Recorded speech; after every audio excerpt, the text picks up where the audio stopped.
Quick video on this engine removal. 2006 Nissan Frontier 4.0. I picked up the truck fairly cheap. The guy had an issue with the timing cover and removed it. I don't know what was going on. He said the engine was no good, but you can see the shards of metal all on the inside right there, all around. I don't know what's going on with it. Didn't want to take the chance of putting everything back together, find out the engine was shot, so that was already removed. I've seen a lot of videos on YouTube where a lot of people were taking the engines out straight to the top. I found it much easier if you just remove the radiator support. Everything bolts right up. You didn't have to take out the bumper, but I took it out anyways just so I can tuck my body in there. I got everything removed already as we speak.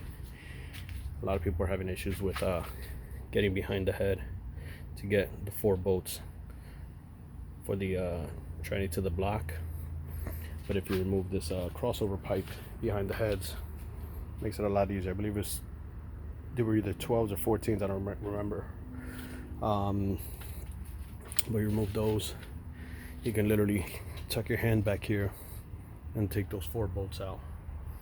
Once you get those 4 bolts out from the top, then you have everything else from the bottom, starter, and 4 more 17 bolts. They're all about the same size, so there's no guessing work when putting it back together. That's pretty much it. I just think that it's 10 times easier without this radiator support. The engine itself, the mount, has this funky L-shaped bracket that goes on the bottom. Looks like that. 17 goes through here, through the mount, up to the bracket. Then you have 2 14s back here that actually holds it in place. So if you were to only remove the 17, you still have this in place. That would basically make it harder to remove, so it's better just to remove this down so the engine can go straight up. And now everything is separated. It's just the weight of the car, excuse me, the weight of the engine and the trans pressed up against each other is what's holding everything together right now. But this should be a easy pickup straight up.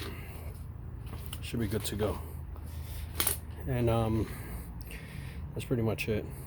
I believe 2005 to 2012 is all the same thing. Nissan Frontier, Pathfinder, and Exterra should all be the same thing.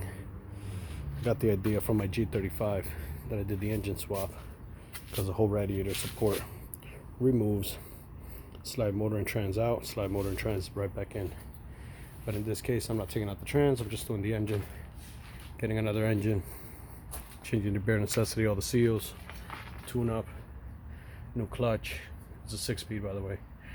New clutch, resurface the flywheel, and any other gaskets or broken sensors that I see on the new engine, I'll swap it out from this one.